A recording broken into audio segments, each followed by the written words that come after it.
Week live on My Media Prime Television, a program where we get to dig several layers beneath the major headlines as carried by newspapers in the country. On today's edition of the program, we are focusing on the cabinet meeting which held at the Prime Minister's office yesterday, where it was resolved that the ministries are concerned with construction or buildings of story buildings in the country will have to work in collaboration with councils across the national territory to curb the persistent or continuous collapse of story buildings as a result of the non-respect of construction norms in the country. We shall equally talk about Samuel Eto'o that has finally met with General Pierre Semingi, and he has accepted to work with him as he was installed yesterday. As we'll be telling you more on that, and also the resolutions of the meeting which Samuel Eto'o had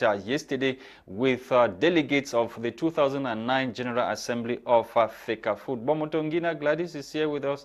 Let's find out what she has gathered for us in the French newspapers. Bonjour Gwladys. Bonjour Lasha. Bon merci beaucoup. Ah oui, c'est le week-end et puis nous tous nous sommes heureux. En fait, le travail s'arrête quand même aujourd'hui. Bonjour à vous et merci de nous retrouver pour Débrief, votre dernière édition de Débrief et votre émission bilingue de revue de presse sur My Media Prime Télévision. Alors ce matin, nous allons débuter avec le journal Le Messager qui nous parle de Ferdinand Ngongo sur le fil de rasoir. Selon un document authentifié qui circule sur la toile, le ministre d'État secrétaire général à la présidence aurait perçu 123 milliards 900 millions de francs CFA en 9 ans de magistère. Les détails sont donc en page 3 de ce journal. En page 10, le journal nous révèle que l'ancien secrétaire général à la présidence Edgard était face à la presse hier à Yaoundé, 8 ans après sa libération. Nous continuons ce matin avec le journal Le Jour qui nous parle lui aussi d'Edouard Titus.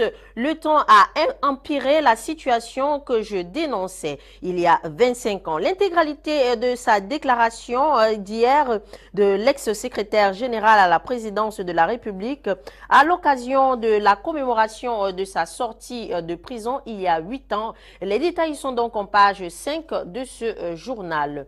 Nous poursuivons ce matin avec le journal Le Soir qui nous parle en grand titre du remaniement ministériel. Le président de la République, son Excellence Paul Biya, tente donc le cuir. La tsunami est donc le tsunami est donc en préparation et le journal révèle que plusieurs ministres ont déjà vidé leur bureau. Les détails sont donc en page 2 de ce journal. Nous terminons ce matin, mesdames, messieurs, avec le journal Info à chaud qui parle des propos sarcastiques du secrétaire général du MINCOM qui n'engage que lui puisque le gouvernement de la République camerounaise rassure à Samuel Eto'o fils son soutien. Les détails sont donc en page 3 de ce journal. C'est ici que nous nous arrêtons, mesdames, messieurs, pour ces titres en langue française. Place à la découverte de ces titres en langue anglaise avec toi, Lasha.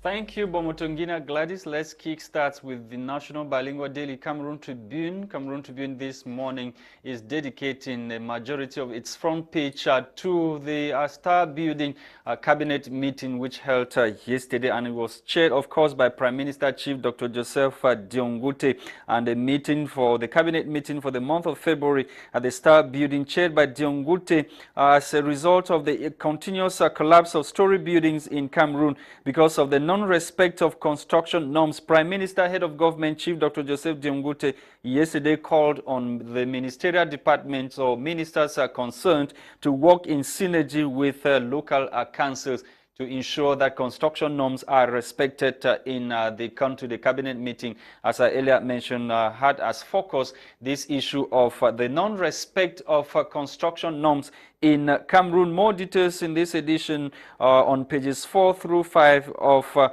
the National Bilingual Daily Cameroon Tribune. We're taking you to the Voice newspaper. The Voice newspaper this morning is focusing on the killing of 2 civilians in the northwest region of Cameroon by a soldier. the paper is categorical this morning and telling us that army executes man who built bee camps in Bamenda, and the Governor Lily Lafrigue covers killer soldier with alcohol theory. More details in this edition of the Voice newspaper, talking about or narrating what happened, as the paper goes further to say the soldiers were drinking with the two prominent businessmen in Bamenda before the said incident which happened. And the paper is questioning this morning why the other soldiers who were present were not able to disarm their colleague, that everything was clear. He was about to pull the trigger and shoot those civilians to death. More details,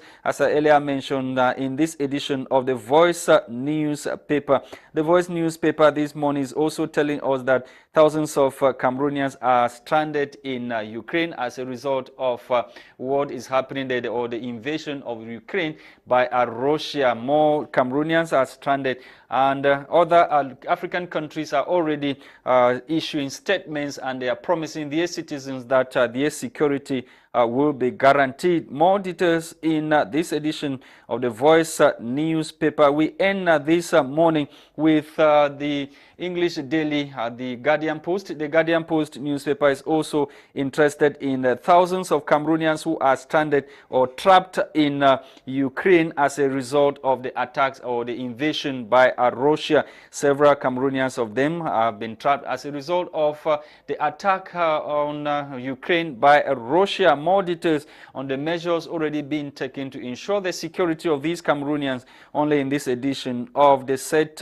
newspaper. And also in the west region of Cameroon, we are told that fear grips locals as woman found dead in the mosque. We are told that panic and fear has gripped the population of Kupa Kanganam in a locality in Kutaba in the known division of the west region of Cameroon, following the discovering of the lifeless body of a lady in a mosque. The lady whose name the paper got as Mirenjem Rakiatu is said to have been found in the pool of her blood Wednesday, February 23, 2022. The body is said to have been found by some faithful in the Gangem Central Mosque as they arrived at the mosque for prayers that early morning. More details concerning the death of that faithful in that mosque in Kutaba only in this edition of the Guardian Post newspaper. And equally in the Guardian Post newspaper, personality of the week,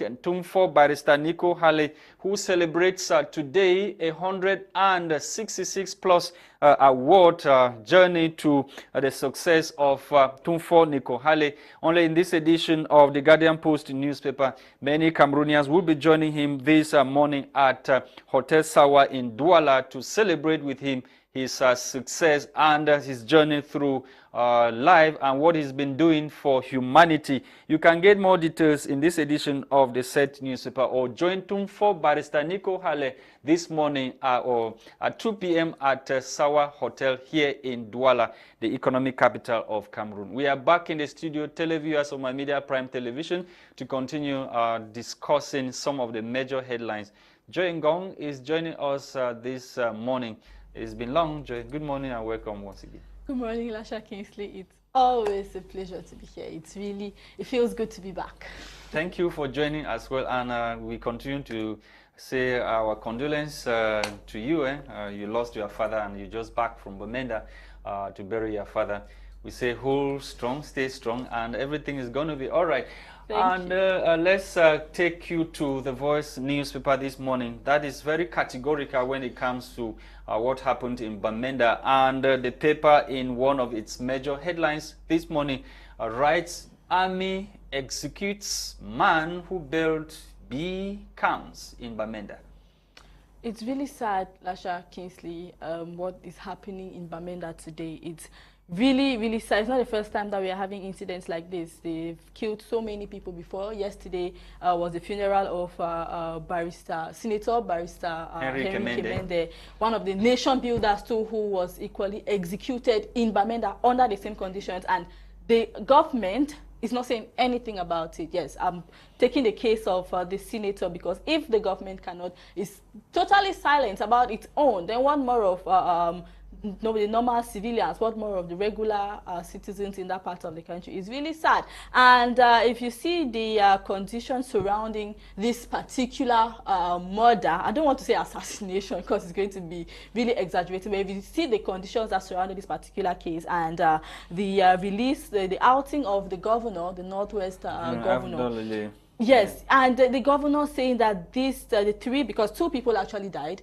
and the governor coming out to acknowledge the fact that they were sharing a drink before the incident happened, and this was supposed to be a military man on duty sharing a drink. Is it first of all normal for a civilian, because the Voice newspaper also raised that point, that the man who died, the owner of Mawa Hotel, is the one that actually bought the drinks for the soldiers. It was not only a soldier, there were soldiers. A soldier has to first of all be conscious. There were many of them. Exactly. He has to first of all, I'm laying more emphasis on the person who committed the act. He had to be conscious of the fact that he first of all was on duty, and at the time he was not even supposed to be drinking. And I really love the governor of the Northwest region to tell us or to update us how this situation is going, because since he just mentioned that he had been apprehended and that was all, but I don't think that the people of Bamenda, that's enough information for them. He owes them, you know, further information to this incident. Like I was talking about the Senator Pierre Henry Kemende. Yes, I mean, they owe us a lot of explanation. What exactly happened? How far are they handling the situation? What is happening? Remember that the car of the senator was used once again to commit crime. Can you imagine? I mean, so the car of a senator of the nation, state, he was killed and the car was taken away. My point is, the people use the car and they are committing crimes. They owe the people of Bamenda more, a lot of explanation to these things. When are the people going to face the justice? When are they going to court? So that even the people, his family members, can even be part of that court session. When are they going to court? How are they going to be sentenced? They owe us all of that information. It might not be their fault that maybe he died or he was killed. The soldier is totally at fault, but I think that the government owes us at least a follow-up to all of these situations. John, parmi ces victimes, on a un parmi qui est celui qui a construit le camp militaire des Bires. Est-ce que, au regard de ceci, on ne peut pas penser à un assassinat? That's the problem. We really cannot tell exactly why he was killed, first of all, because we have not even, the people have not even had any interview, first of all, with the soldier in question. So we don't know if this was a plot to kill him, because from the information that was circulating when he died, they had really no problems before that, because they were having a good time as friends and all. We cannot tell the exact Gwladys, cause, if it was premeditated you guys should or not. Permit me to read a portion of what the Voice newspaper did bring to us this morning. And the paper goes ahead to say that that the soldier was on guard at the Yaba Hotel premises, and then the paper goes ahead to say the man that was killed was well known within the circles of the B, as he was the one that constructed most of the B infrastructures in the Norway. So he was well known within the circle of military. So is it not Est-ce que c'est pas un règlement de compte? Yes, probably it has something that so if we don't have these audiences, if the people are not faced directly, if the people don't have direct contact with the person who committed the murder, we'll never know, we'll never have these answers. We need to have a follow-up of this situation to be able to tell exactly why it happened. Because if maybe he was killed by the separatists, we would have said, okay, maybe it's because of his relationship with the military that has caused him to be killed by the separatists. But at this time, he has been killed by his own friends, his own people that he was closest to. Il y a beaucoup de meurtres. Il y a beaucoup de meurtres qui se passent actuellement dans cette partie du pays et sans véritable explication, parce que lorsqu'on veut regarder dans le fond, on ne peut pas effectivement mettre la main sur la raison qui amène peut-être un homme inténu à ouvrir le feu sur un civil. À ce niveau-ci, la question que beaucoup de personnes se posent, c'est est-ce qu'il n'y a pas un règlement de compte? Est-ce que les gens n'utilisent pas la crise dans cette partie du pays pour régler leurs comptes personnels? We all know the turn that this crisis has taken. So many people, not only military people using it to kill civilians, but some civilians using it to kill civilians as well, people using it to kill their family members. We all know the turn that this crisis has taken is one of the unfortunate consequences of the crisis. We all know that people are using it for their personal gains. But like I said, when it comes to high-profile cases like this, we need a follow-up from the government. So does it mean that the people who are killed every day and we don't know about them, their own cases should just die? That's the problem. I'm saying that. So what should be the solution now? What should the government do? If nothing is done with cases that concern their own, it means that cases that does not concern them, they are going to definitely turn a blind eye as well. If cases like this, I'm talking about the senator in particular, I'm talking about this owner of Mao. And if the more accent is being laid on him because also he was a very popular figure. He was killed alongside a friend. Then who is supposed to investigate on this kind of issue? Since we are definitely the government, of course, they have. But we have seen that the government is not. They are not doing anything which they have to do. They have to do their job. And like I have said before, and I'm saying, we deserve the people deserve a follow-up. They deserve a step-by-step account on how these cases are being treated in court. Lasha Kingsley. Okay, thank you, Joy.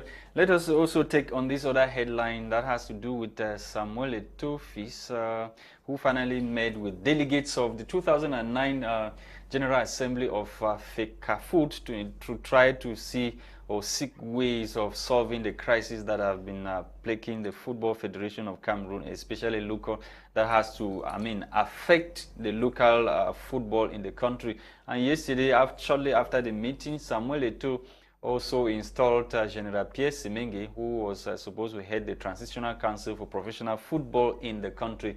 And during the installation ceremony, Eto'o said that he was there to install a father who has accepted to protect the son. What a pregnant statement. I've said this one time here when Eto'o was still planning, was still doing the campaigns for. Yes. Eto'o is what Cameroon needed. It's what Cameroon football needed to get to another level, and we have seen it. We have seen it not only now, but since he became president. His actions, it is so diplomatic. He is so he's such a good leader. He's such a good leader of that federation. Who could have thought that he can sit, or the current administration of FECAFOOT can sit in the same room as the 2009 administration, following the tussles that they have been through. Court cases since 2009. Who would have ever believed? But it took just a smart decision of understanding, and boom, you see they have signed an agreement, and everything is moving so smoothly. I want to applaud the effort of Samuel Eto'o so far. And we have seen he has been busy these days. He was not even in the country. He has been traveling from one country to another. He left Gambia too for the match against the Indomitable Lions of Cameroon. Lionesses of Cameroon. Yes, and the Scorpions of Gambia. Samuel Eto'o is exactly what we needed for our football federation to go to another level. I really hope that his colleagues, he will be protected. Yes, because we know how it is. We know when it gets to a certain point, he will start having enemies and they will start trying to bring him down. Really hope that his the statement was such a pregnant pregnant statement. When I listen to it, you say a father who has accepted, I'm here to install a father who has accepted to protect the son. We really hope that his present collaborators are really going to support him, because what he's trying to do is a very dangerous venture. Yes, of course, he's very diplomatic and he's very tactical, but we hope that his collaborators eventually support him. What message do you have for people who think that Samuel Eto'o was getting into a system that will swallow him, and they complain when he appointed General Pierre Semenge, or retired army general? People were complaining and saying that, oh, he's an old man, Eto'o will still be doing the same thing like other people who have been doing at the helm of FECAFOOT. Samuel Eto'o knows exactly what he's doing. Yes, I think they always say that experience, the best teacher is experience, something like that. And I feel like Eto'o knows exactly what there's a young administration, and of course, now he needs the experience of those people who had been there before, who knows how things used to run that way. He's not putting them like, he's still at the head of the federation. So no matter what happens, he is still at the head, and at the end of the day, decision making will always be his responsibility. But he knows that he cannot do without these people. He has to honor them, so that when peace, first of all, is reigning, it will be easier to make good decisions. He's not just completely putting them aside and saying, no, I am the president. And I'm sure that's why the federation had failed a few years ago, because they completely put the people aside, like they were not even part of the federation. But him acknowledging that these people actually put in some work to ensure the growth of the federation. They can also chip in some ideas to ensure that the federation is still maybe what he wants it to be. I totally trust Samuel Etofian. I know that he knows what he's doing. Okay. 100%. Joy, one minute each. Let's talk vividly on this issue of Prime Minister holding a meeting yesterday, and he instructed the ministerial departments concerned with construction in the country to work hand in glove with local councils to ensuring that the norms, construction norms, are respected, since we've been having issues of buildings collapsing as a result of the non-respect of construction norms in the country. Well, is it going to be feasible? Will the ministry succeed, knowing fully how corrupt some of the departments and councils are in Cameroon when it comes to issuing building permits? First of all, before even talking about construction, working hand in glove with the councils, Lasha Kingsley, I first of all feel like the ministry should first of all talk about obtention of land titles in Cameroon.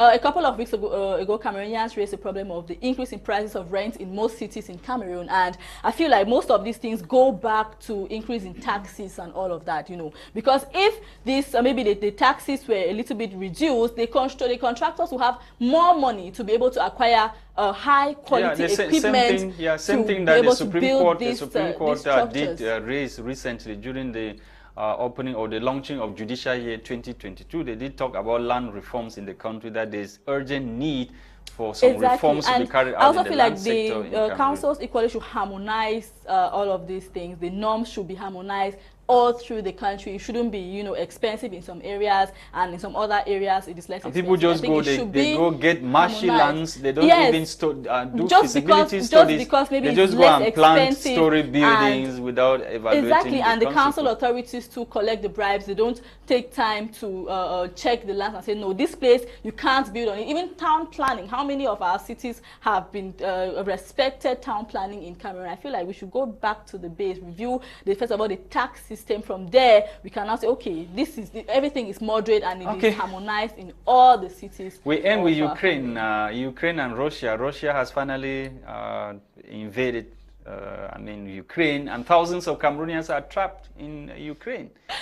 Joy, are we envisaging a third world war? We really hope it doesn't get to that point. Third world war in the making. We hope it doesn't get to that point, because from the way it is going, I think early this morning, the Ukrainian president announced that Russian forces are approaching the capital city of Ukraine. We really hope that the great forces, the great powers of Europe take action such that it doesn't. But I also read somewhere that other countries in Europe, that the members of the NATO cannot even intervene militarily, because Ukraine is not even part of that association yet. And that has always been Russia's move to try to block Ukraine from being part of NATO. I mean, we hope that it doesn't get to it, because just in less than hours we saw the destruction, the number of people who were killed, the number of destructions. We are praying for our Cameroonian brothers, those who are in Ukraine. God protect them. Countries have started evacuating their citizens. We know that. We trust our Cameroonian government, and we hope that in the days ahead they are going to follow suit,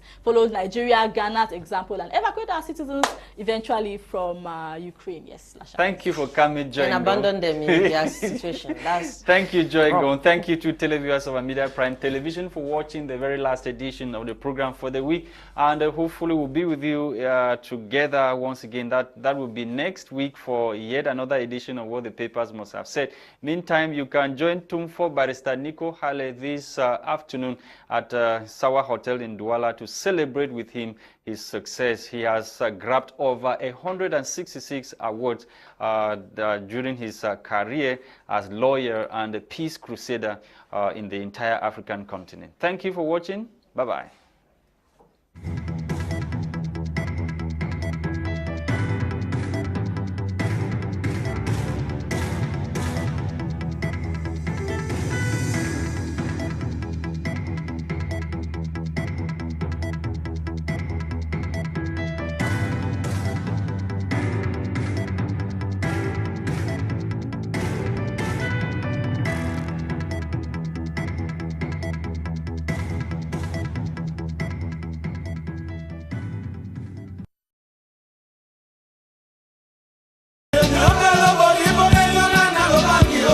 l'histoire de la musique camerounaise